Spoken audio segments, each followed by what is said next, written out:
आज 9 अक्टूबर है, मान्यवर कांशीराम साहब का परिनिर्वाण दिवस। भारत के ऐसे रसायन शास्त्री जिन्होंने साइकिल से 400 सीट जीतने वाले प्रधानमंत्री को सड़क पे ला दिया था। लेकिन सबसे बड़ी बात है किस तरह से कॉन्स्पिरेसी के तहत उनको दलित आइकॉन, दलित नेता कह के घोषित किया गया, जबकि सच्चाई ये थी कि जाति जोड़ो आंदोलन के सबसे बड़े नेता थे, जिन्होंने पिछड़ी जाति जो एससी ओबीसी है, आज जो ईबीसी है, जो इकोनॉमिकली बैकवर्ड सेक्शन के लोग हैं, जो सबसे ज़्यादा जिनकी संख्या उन्होंने नारा दिया था, जिसकी जितनी संख्या बारी उतनी उतनी भागीदारी। मेरे साथ जेएनयू के सोशल साइंटिस्ट, समाज वैज्ञानिक प्रोफेसर विवेक कुमार हैं, जो राजनीति को, मान्यवर साहब की राजनीति को भी, देश की राजनीति को भी और इस देश के तमाम उतार चढ़ाव को बहुत करीब से देखते हैं। सर, क्या देख रहे हैं? मान्यवर कांशीराम साहब जो उससे पहले इस देश की बहुसंख्यक आबादी सिर्फ खेल से बाहर थी, सिर्फ वोट कर सकती थी, कैसे उन्होंने बदल दिया? देखिए, वो तो आपको जो है भारत के स्वतंत्रता आंदोलन को देखना पड़ेगा कि उसके अंदर किसकी लीडरशिप थी। तो चंद समाजों की जो कि अपर कास्ट कहलाते थे, उनकी लीडरशिप थी।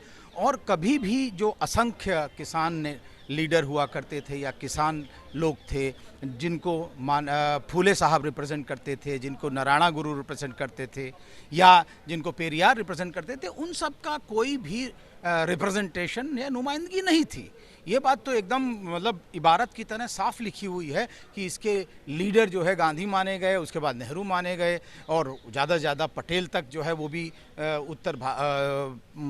गुजरात तक सीमित हो गए। और बाकी फिर आप जानते हैं कि ऐसा कोई रिप्रेजेंटेटिव नहीं था जो कि अदर बैकवर्ड क्लासेस का, मोस्ट बैकवर्ड क्लासेस का कहलाता हो। कांग्रेस का एक, हाँ जरूर, उत्तर प्रदेश के अंदर जो छत्र छाया थी वो राम पूजन पटेल को एक तरफ रखती थी और अभिषेक यादव को एक लगती थी, और उनको लगता था कि उनका रिप्रेजेंटेशन हो गया। जो उत्तर प्रदेश में 59 बैकवर्ड क्लासेस जातियाँ थी, उनका रिप्रेजेंटेशन कहीं नहीं था। कैसे उन्होंने जोड़ा उसको, जो तमाम सोनेलाल पटेल से लेकर तमाम जो छोटी छोटी जो जातियाँ थी, जो टुकड़ों में बटी थी, जाति जोड़ो अभियान। आपने जैसे बताया कि मान्यवर समाज के बहुत बड़े केमिस्ट थे एक तरह से, या जिसको हम कह सकते हैं कि समाज का वो रसायन शास्त्र समझते थे, और वो जानते थे कि वास्तविकता में समाज में जो बहुसंख्यक लोग हैं वो कौन हैं।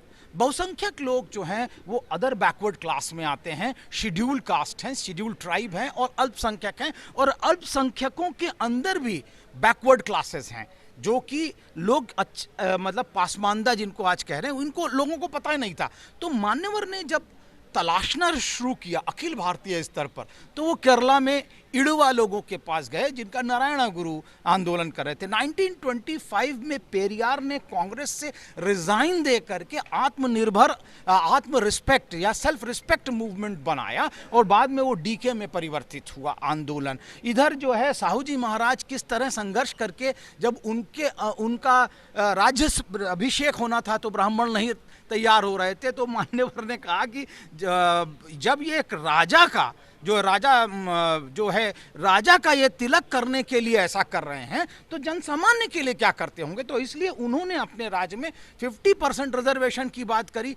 तो मान्यवर ने ऐसे लोगों को चिन्हित किया, और बाद में पूरी की पूरी भारतीय सामाजिक संरचना के अंदर ये रिसर्च करके बताया कि भाई 15 और 85 का खेल है। यहाँ पर 85% तो बहुजन है और 15% फ्यूजन है, यानी कि मूल जो मनुवादी हैं। और इसलिए उन्होंने इन जातियों को चिन्हित किया, और इत्तेफाक से काका कालेलकर कमीशन के अंदर 2700 जातियों का चिन्हांकन हो चुका था, और उसके बाद मंडल में 3743 जातियों का चिन्हांकन हो चुका था, जिनको ओबीसी कहा जा रहा था। और इसलिए मान्यवर ने बामसेफ और DS4 से यह कहा कि हम मंडल कमीशन को लागू करवाने के लिए 500 सभाएं करवाएंगे, और उन्होंने बाकायदा 500 सभा करना शुरू किया, और छोटी छोटी जातियों को उन्होंने चिन्हित करना शुरू किया। और उत्तर प्रदेश में तो उनको ऐसा लग रहा था कि वहाँ पर लेबोरेटरी थी, लेबोरेटरी, जाति की लेबोरेटरी, ब्राह्मण, क्षत्रिय, वैश्य, शूद्र, और शूद्र के अंदर अति शूद्र, और उसके बाद फिर बैकवर्ड क्लासेस के अंदर भी इंटरमीडिएट कास्ट, जिस तरह जो जाट और त्यागी अलग हुआ करते थे, और उसके बाद फिर शेड्यूल कास्ट, शेड्यूल क्लास में 66 जातियाँ। तो उनको ये लगा कि मुझे लगता है कि यहाँ पर मुझे अपना प्रयोग करना चाहिए, और पहली बार उन्होंने सोनेलाल पटेल, जंग बहादुर पटेल, इन सबको जो है अध्यक्ष बनाया। भगवत पाल यानी कि कुर्मी बिरादरी को लेकर के वो आए। उसके बाद छोटी छोटी जातियों को, राजभर को एक तरफ देखा, बिंद, मल्लाह, सैनी, इन सब को किया। और मुस्लिम्स के अंदर कुंजड़ा, झोज्जा, कसाई, चिकवा, गद्दी, घोसी, सबको उन्होंने चिन्हित किया। तो ये जो बैकवर्ड क्लास का चिन्हांकन था सामाजिक रूप से, हीरा ठाकुर जैसे लोगों को उन्होंने कहा कि नहीं भाई, नाई समाज की तो जो है, नाई और पाल समाज की तो कोई नंबर है नहीं, तो इसलिए इनको क्या किया जाए, कैसे नुमाइंदगी की जाए। तो उन्होंने एमएलसी बना दिया उनको। एमएलसी की जब लाल बत्ती लेकर के, एमएलसी बन करके जब ये लोग अपने गांव में पहुंचे तो इनकी जात के लोग इकट्ठा होने लगे। और बाद में आपने देखा होगा रामचंद्र प्रधान, वो भी उसी जात से आते थे, नाई थे, उनको भी उन्होंने एमएलसी बनाया। तो इस प्रकार जो है कुशवाहा, मौर्य, इन सब के अंदर जो सत्ता लेने की जो लत थी वो पैदा करी पहली बार मान्यवर कांशीराम ने। सर जो रुकिए भैया, जो धार्मिक राजनीति थी, जो धर्म के आधार पर चलती, उसको भी उन्होंने कहीं आज जो पिक पर है उसको भी उन्होंने रोका था, रोकने में कामयाब रहे थे, उन्होंने उसको रोका था। आज के समय में मान्यवर होते तो उनका कदम क्या होता? नहीं, मुझे लगता है कि जो आज बहुजन समाज पार्टी का जो एक तटस्थता का राजनीति है कि नहीं, वी आर द थर्ड पोल, हम एक तीसरा ध्रुव हैं, और हम न कांग्रेस के साथ हैं न उनके पिछलग्गू हैं। जैसा कि आज सुबह प्रेस में भी बहन जी मायावती जी ने कहा कि नहीं, हम न कांग्रेस के पिछलग्गू हैं न भाजपा के पिछलग्गू हैं, हम अंबेडकरवाद के पिछलग्गू हैं, और अंबेडकरवाद हमारी राजनीति का एक ध्रुव है, और इसलिए हम अंबेडकरवाद पर चलेंगे। और इसलिए उन्होंने आज भी अपना एक ध्रुव कायम रखा। इसीलिए बहुत सारी जो निर्णय लिए जाते हैं लोकसभा में और राज्यसभा में कि वो बहिष्गमन करते हैं, वो बहिष्कार करते हैं कि नहीं, हम वोट नहीं करेंगे। क्यों? क्योंकि अगर हम कांग्रेस के साथ वोट करें तो लोग कहेंगे आप कांग्रेस के पिछलग्गू हैं, हम भाजपा के साथ वोट करें तो आप जो कहेंगे आप भाजपा के पिछलग्गू। इसलिए हम तटस्थता रखते हुए एक आत्मनिर्भर दलित राजनीति, और ये एक बहुत बड़ा प्रयोग है। आप देखिए, जैसे जैसे मान्यवर ने बहुजन दलित राजनीति को, आत्मनिर्भर राजनीति को मजबूत किया, दूसरे दलों में, चाहे वो कांग्रेस हो चाहे वो भाजपा हो, उनमें उनकी इज्जत बहुत बढ़ गई। एक सवाल आता है सर कि डॉक्टर अम्बेडकर, पेरियार, उसके बाद मान्यवर कांसीराम साहब, उसके बाद एक लंबा गैप है। हमें इस तरह के एक सोशल साइंटिस्ट, राजनीतिक नेता की ज़रूरत है। क्या बीएसपी को लेकर खासकर, और बहन मायावती, बीएसपी सुप्रीमो मायावती को लेकर कैसे देख रहे हैं आगे, कैसे, क्योंकि आप प्रोफेसर भी हैं, आप सोशल साइंस पढ़ाते भी हैं, समाज वैज्ञानिक है, जेएनयू में आप हेड ऑफ डिपार्टमेंट है सोशल साइंस के, तो आपसे बेहतर कौन बताएगा, क्योंकि आपने लंबा राजनीति भी देखा। तो आगे क्या रास्ता है, क्योंकि लोगों में एक कन्वर्सेशन है कि आगे कौन। देखिए, मुझे लगता है जो कन्वर्सेशन कर रहे हैं उनका आत्मबल खुद गिरा हुआ है। जब आपका आत्मबल गिरा हुआ होता है तब आप दूसरे को भी समझते हैं कमजोर है। अब यहाँ से वहाँ तक देखिए, लोग कह रहे हैं धरना करो, प्रदर्शन करो। अरे भाई, ये भी तो आके देखो ये किसका अर्जन है। इस जोन के अंदर अपना पैर रखना समाज के अंदर, क्या ये एक बड़ा अचीवमेंट नहीं लगता लोगों को? लखनऊ हो या नोएडा हो या ये अरे 7 विश्वविद्यालय का नाम क्यों नहीं लेता कोई? गौतम बुद्धा नगर में गौतम बुद्धा विश्वविद्यालय, इसका नाम क्यों नहीं लेते आप? कांशीराम उर्दू फारसी विश्वविद्यालय का काम क्यों नहीं लेते? साहू जी महाराज यूनिवर्सिटी का नाम क्यों नहीं लेते? फूले यूनिवर्सिटी का नाम क्यों नहीं लेते? अंबेडकर स्टेट यूनिवर्सिटी का नाम क्यों नहीं लेते? और वो अपंगों के लिए जो विश्वविद्यालय बना उसका नाम क्यों नहीं लेते आप? ये आप कह रहे हो कि हम धरना करें, हम प्रदर्शन करें। भाई, सरकार बना करके, सत्ता बना करके जो इदारे इकट्ठा कर दिए हैं, खड़े कर दिए हैं, और जब आप कंपेयर करते हैं तो आप कंपेयर, मेरे कैमरामैन आपको दिखाएंगे, आप दिखाते रहिए थोड़ा। ये सोनिया है ना, सोनिया गांधी से आप कंपैरिजन क्यों नहीं करते? आप जो है किससे कंपेयर कर रहे हैं उनको? जो बहुजन समाज, मैं थोड़ी कह रहा हूँ, फोर्ब्स इंडिया क्या कहती है, फोर्ब्स की जो मैगजीन थी न्यूयॉर्क से छपती है, उसने कहा miss Mayawati is the 8th most powerful lady of the world.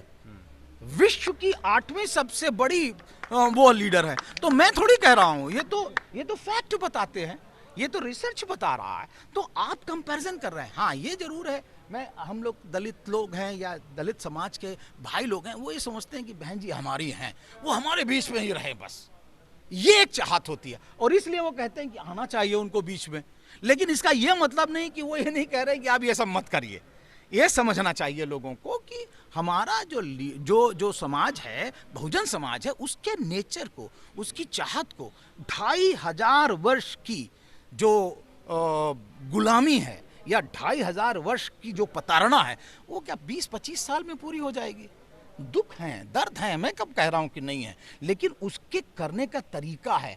आप धरना करेंगे, अगर एक दिन भी मायावती जी चली गई होती हाथरस में तो अगले दिन बयान यही होता कि ये जो है जातिवाद भड़काने आई। ये एक बयान के अंदर और पूरी की पूरी जो वो होती ना क्या बोलते हैं मीडिया, उस पर टूट पड़ती और यही बयान चलाती। सर, एक बड़ी लकीरी उन्होंने खींची है। संस्थानों की बात करें तो बीएसपी सुप्रीमो ने लास्ट जब वो फुल फेज पर सीएम बनी है तो बड़ी लकीरें खींची हैं।